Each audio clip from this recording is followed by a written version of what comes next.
Bonjour à tous. Aujourd'hui, nous allons parler de l'eczéma. L'eczéma est une maladie chronique de la peau qui se caractérise par des démangeaisons et des inflammations. Elle touche en Suisse 20% des enfants et 5% des adultes. En bref, elle est le signe soit d'allergie, soit de perturbation émotionnelle. Voyons aujourd'hui avec un homéopathe comment est-ce que l'homéopathie aborde ce problème. Bonjour Emmanuel. Bonjour. Alors tout d'abord, décrivez-nous l'homéopathie. Comment décririez-vous l'homéopathie à une personne qui n'en a jamais entendu parler? Je décrirais l'homéopathie. C'est difficile de décrire l'homéopathie de façon simple en fait. Je dirais que c'est une approche naturelle déjà, globale. Autant en médecine classique, on va considérer le symptôme et puis on va essayer de donner un traitement pour diminuer ou enlever le symptôme. Mais surtout dans le cas de l'eczéma, très souvent on peut donner des pommades à base de cortisone. L'eczéma disparaît très rapidement, mais si on l'arrête, l'eczéma revient. Donc nous, on va travailler de façon beaucoup plus globale. Donc on considère le symptôme bien sûr, mais on considère aussi l'état émotionnel de la personne, de l'enfant. On va considérer le comportement et puis l'état psychique. Donc une fois qu'on a fait un tableau, on a une vision globale en fait de la personne ou de l'enfant, on va pouvoir définir un traitement qui va guérir en fait la personne et pas seulement le symptôme. Et là on va regarder un petit peu aussi quelles sont les origines possibles du problème. Et une chose importante, c'est que l'homéopathie est une technique énergétique. Donc il va donner l'impulsion au corps de se guérir par lui-même, plutôt que d'apporter un élément extérieur qui va enlever simplement un symptôme. Ah, c'est là que se situe toute la différence en fait. C'est une grande différence. Ouais. Et sinon, racontez-nous pourquoi vous êtes devenu homéopathe? Alors, je suis devenu homéopathe à la base par mes études. Je suis pharmacien à la base, j'ai suivi des études en pharmacie. Et la dernière année de pharmacie, j'avais eu la possibilité de faire un cours en homéopathie qui était un cours optionnel, mais c'est quelque chose qui m'avait déjà interpellé, donc j'ai fait ce cours. Ça a commencé comme ça. Et ce cours, dans quel cadre? C'est à quel... Alors c'était en dernière année des études, et ça c'était dans le cadre de faire pharmacien en officine, en fait, d'être dans une pharmacie, donner des conseils, donc, d'apporter un atout supplémentaire pour le conseil de façon naturelle.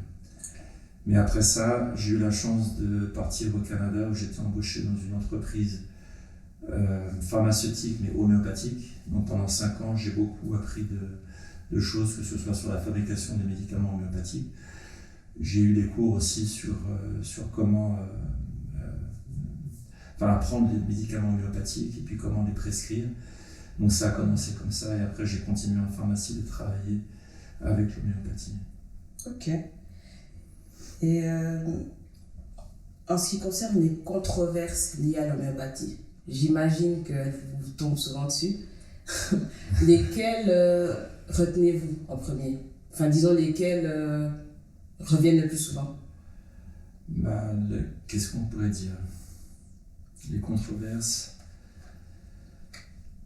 Comme on utilise des produits dans des dilutions, on dilue en fait une substance, qu'elle soit minérale, végétale ou animale.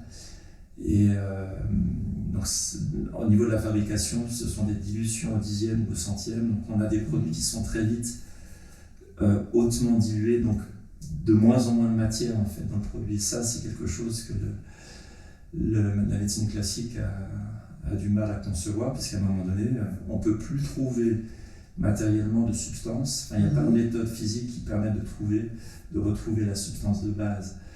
Et c'est là où le principe énergétique prend le relais. Mais bien sûr, donc on va nous dire que c'est simplement du sucre et de l'eau et que l'effet est placebo. J'allais vous parler de ça, placebo justement. Mais on peut avoir un effet placebo avec du paracétamol ou d'autres choses également. Donc l'effet placebo fait partie de toutes les thérapies, selon moi, mais après, tant que ça marche. On a l'action. Après, il y a une action, moi ça fait maintenant, ça fait plus de 20 ans que je pratique l'homéopathie. Le fonctionnement est toujours étonnant. Alors, merci. Et on sait aujourd'hui que l'eczéma est une maladie dite chronique. À ce sujet, quels sont vos objectifs quand vous traitez une personne qui est concernée par cette maladie?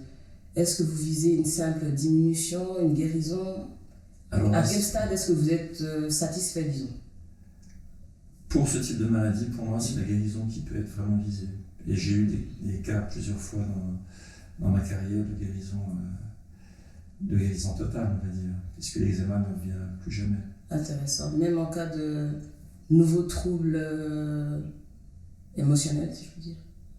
Si on traite, justement, c'est ça l'avantage de l'approche globale. Si vous traitez les blessures, si vous traitez les blocages émotionnels qui sont là depuis très longtemps, le problème n'a pas lieu de revenir. Parce que pour nous, dans les médecines alternatives, alors je ne pense pas que ce soit vrai pour tous les symptômes, mais beaucoup de symptômes physiques sont liés à des choses qui ne sont peut-être pas suffisamment en conscience, qui font partie de blocage des émotions. Et du coup, si on traite ce fond-là, les symptômes physiques n'ont plus lieu de revenir. Ok. Et après, on a d'autres causes aussi. Il peut y avoir des causes vaccinales, par exemple, on a pu constater ça, des causes médicamenteuses, des allergies. Donc tout ça se traite aussi différemment. Mais en tout cas, si je parle de guérison, c'est que j'en ai déjà vu. Et c'est vraiment ce qu'on va essayer d'atteindre. Autant pour le psoriasis, c'est une autre maladie de la peau, mais qui pour moi, selon mon expérience, plus difficile à traiter. Dans l'eczéma, c'est quelque chose qu'on arrive à gérer de plus facile. Et du coup, qu'est-ce que vous pouvez dire à ceux qui ont été déçus par l'homéopathie? Si quelqu'un revient de votre cabinet et vous dit que non, ça n'a pas marché, j'arrête. Alors, moi, j'essaie d'expliquer toujours que la difficulté, en fait, c'est de trouver le bon terrain, c'est de trouver les bons remèdes. Et c'est pas en une seule fois qu'on peut y arriver. Des fois, on y arrive parce qu'on trouve directement la problématique et ça fonctionne direct. Et parfois, il faut un peu de temps pour le trouver. Donc, pourquoi? Parce que soit en tant que thérapeute, on n'a pas encore trouvé la bonne substance, soit on n'a pas encore les éléments suffisants venant de la personne. Donc, parfois, un suivi est nécessaire pour pouvoir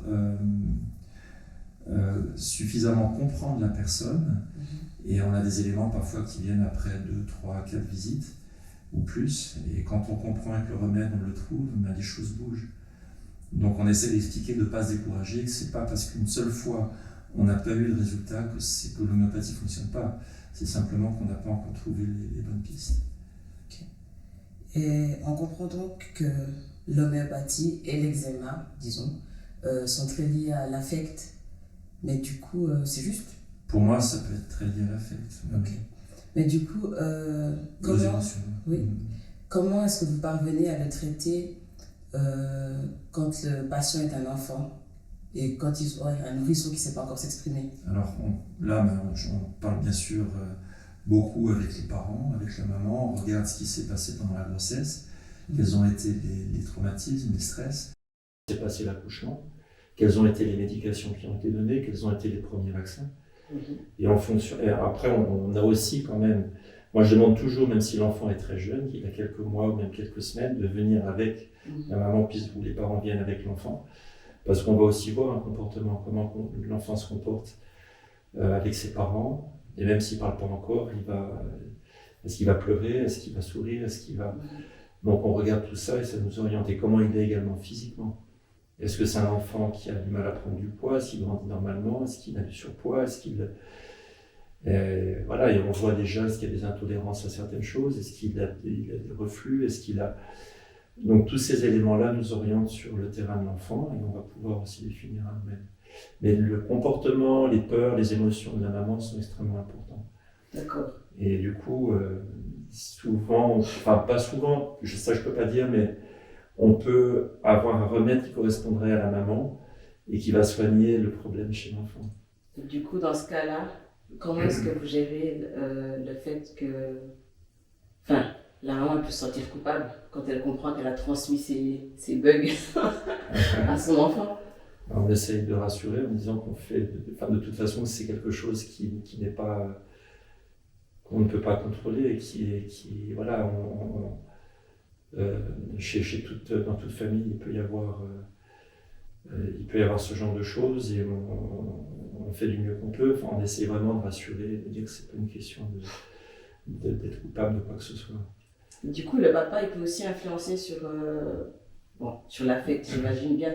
Mais est-ce qu'on peut trouver des liens entre l'eczéma de l'enfant et son papa? Oui, il y a des cas. Est-ce qu'il pourrait y avoir comme exemple s'il y a si un papa est très peu présent ou si un papa part très vite, si un abandon, les choses.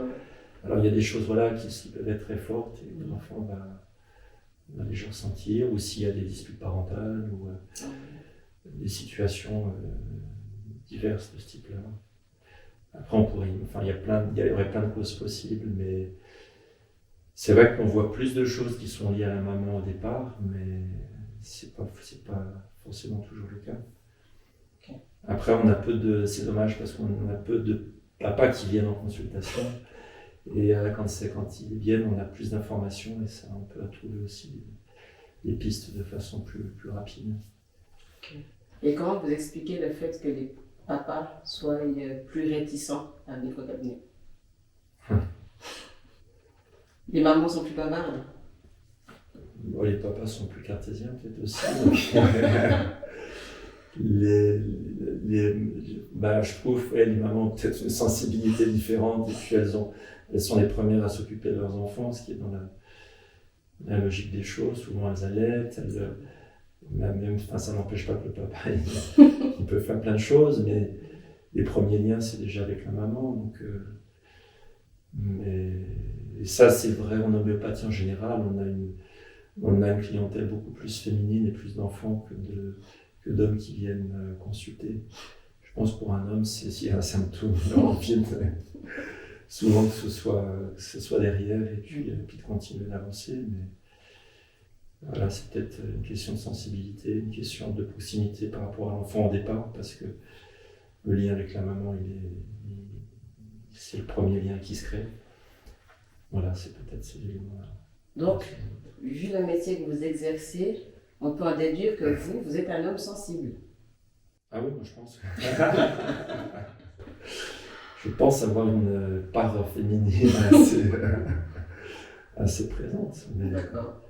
C'est vrai qu'on essaye aussi on a des choses très concrètes selon ce que les gens nous disent ou ce qu'on voit, puis après on ressent aussi les choses. Et ça, je pense que c'est important dans ces métiers. Sans doute.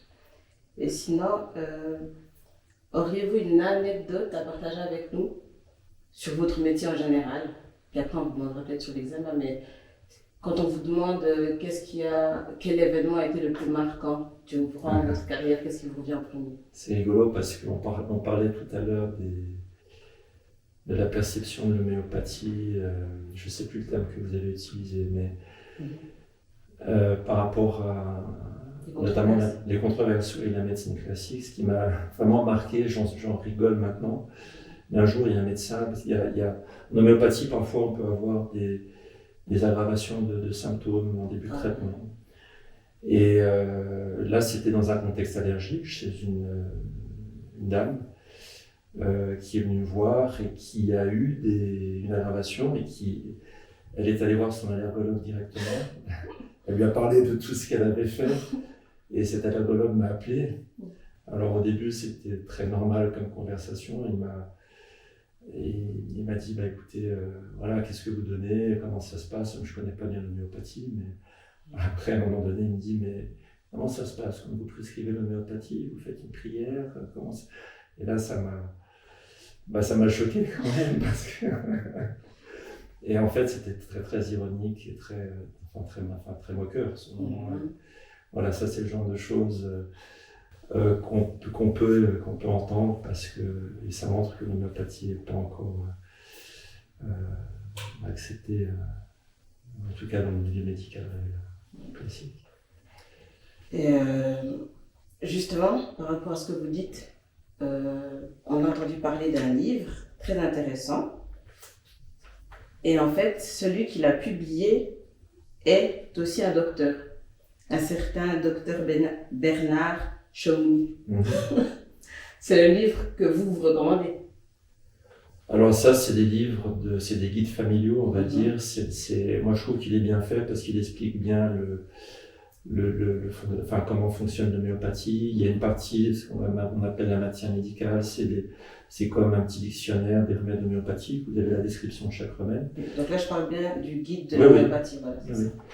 Et parce qu'il y a beaucoup de guides qui existent, mais parfois c'est que des symptômes qui sont cités en fonction de mal de gorge, otite, enfin des sphères comme ça, mais sans avoir des descriptions vraiment des remèdes. Mais ce bouquin, il est assez gros d'ailleurs, décrit pas mal de remèdes. Et puis après, vous avez une partie qu'on appelle le répertoire, où vous avez la description de différents remèdes avec différentes modalités, c'est-à-dire qu'est-ce qu'on va donner pour des maux de gorge. Comme c'est très individualisé, l'homéopathie, si vous avez un mal de gorge qui est amélioré en buvant du froid, vous aurez un remède. Si c'est amélioré en buvant du chaud, vous aurez un autre remède. Si c'est plus à droite, c'en a encore un autre. Donc on décrit bien tout ça, et voilà, je trouve que c'est un livre qui est plutôt bien fait et complet. Enfin, je sais pas si on peut être... Il y a tellement de remèdes en homéopathie qu'on pourra jamais être complet, mais pour quelqu'un qui veut se débrouiller par soi-même, je trouve que c'est pas mal. C'est l'homéopathie polynulle, quoi. Ouais, mais quand même assez bien fourni, je trouve, comme information. Okay. Après, il y a d'autres livres, à mon avis, qui peuvent être très valables, mais celui-ci, je trouve assez bien. Bien, merci beaucoup pour toutes vos réponses. Merci à vous. Et une très bonne continuation. Merci bien.